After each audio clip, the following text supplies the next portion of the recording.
माय पूर्णाबाई हे रत्नाबाई होय का? पा किती धावत येऊन राहिली. मग हो ना, रत्नाबाईच तर होय ते. काहून काहून चालली हो राहिली? धावत? चल बर, चल चल आपण पाहायला जाऊ. चल चल लवकर. रत्नाबाई, काय झालं? थांब थांब. थांब. काय म्हणता रत्नाबाई रत्नाबाई ए, थांबा ना, थांबा तर खरी. नाही नाही, मी थांबत नाही आता, मला जाऊ द्या. रत्नाबाई तुम्ही वरत काय गाव पाहायला चालल्या काय? वरतून गाव कसं दिसते तर?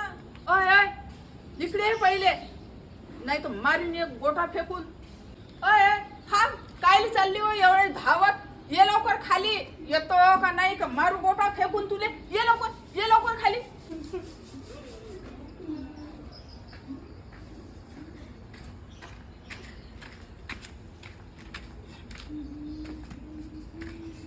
चला बाई चला, बरं पहिले खाली चला आणि काय झालं तर सांगा. चला चल चल ये लवकर खाली ये. आपल्याला होते काय? कोणाचं बरं झालं बाई, एवढा राग करू. थोडं मनाला शांतता ठेवा. घ्या थोडं पाणी बिनी प्या चांगलं थंड, आणि मग सांगा मला काय झालं तर. घे पाणी पिये बरं. अन काय झालं बा, तू एवढी धावत चालली वर तर सांग ना. द्या बरं तिला पाणी. अन बसा, मी तुमच्यासाठी चहा मांडते. घ्या रत्नाबाई, काय पाणी प्या बरं पहिले. चला पाणी प्या आणि तुम्ही शांत व्हा आता. काय झालं ते. पूर्णाबाई काय सांगू तुम्हाला, अहो बिचारा हो, ज्याच्यासाठी आपण सर्व माय बाप घर दार सोडून आलो ना, तो नवराच मला बोलत राहते हो बाई. आणि ते पोरग बाई ज्याला आपण जन्म दिला हो बाई, ते पोरगही आता माया मनानं ऐकत नाही. असं वाटते आता जीवाचं काही करावं, हे जग सोडून द्याव. कोणी माया मनानं ऐकत नाही. बुडा पैते तिकडे, पोरग पैते तिकडे. काय करू बाई.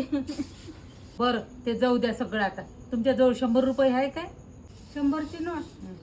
100ची नोट हाय हो बाई, पण लई चोळामोळा झालीये. मला सांगा रत्नाबाई, हे 100ची नोट चोळामोळा झाली म्हणून याचं महत्व कमी झालं का? नाही, ही चोळामोळा झाली म्हणून याची किंमत कमी नाही झाली. आताही दुकानात गेल्या तर 100चीच सौदा भेटन तुम्हाला. तसंच मनुष्याच्या आयुष्याचं असते. तुम्ही म्हातारे जरी झाले, तुमचं वय जरी झालं ना, तरी तुमचं घरातलं महत्व तेवढंच आहे, कमी नाही झालं. हा तुमचा गैरसमज आहे. बाई तुम्ही खरंच किती सोप्या भाषेत समजून सांगितलं व मले. नाहीतर मी की नाही खरंच वरती जीव द्यायला चालली होती आता. काय रत्नाबाई,